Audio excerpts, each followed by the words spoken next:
deesse garaa laafetti yaada koo bultoo waaqayyoo ta'uu kee sineerraanfatu lapheen koo qoricha addunyaaf deesse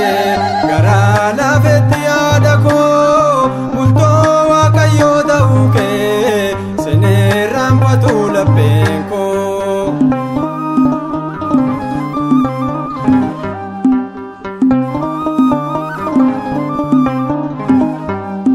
Yaadannoo guddaa qabda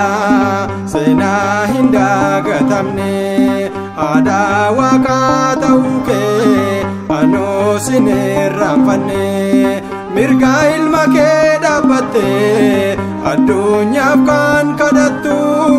balaa isa biif dirmattee madaalli isaa kan kaastu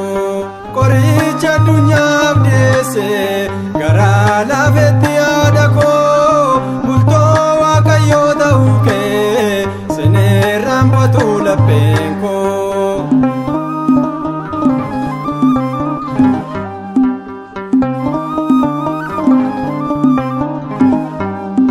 Ayyaana kan guutamte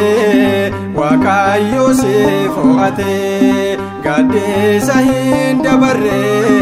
bultoo si taasifate dinni keessiif gugguufe miila kee ni arraba namaaf kan garaa laaftu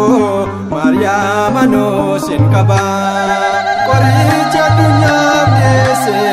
garaa laafetti yaada koo bultoo waaqayyoo ta'uu kee sineerraanfatu lapheen koo.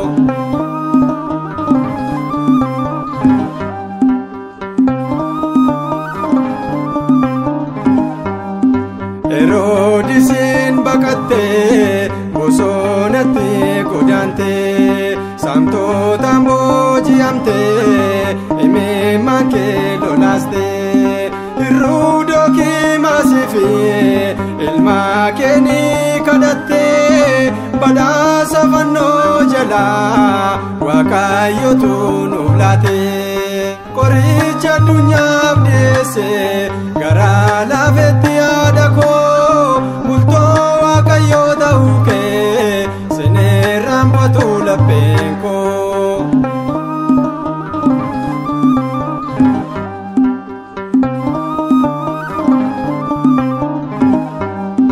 Garaa keetti kan baatte fayyisa addunyaati laboo bisaa sin kumne abidda waaqummaati abbaatoo si jaallate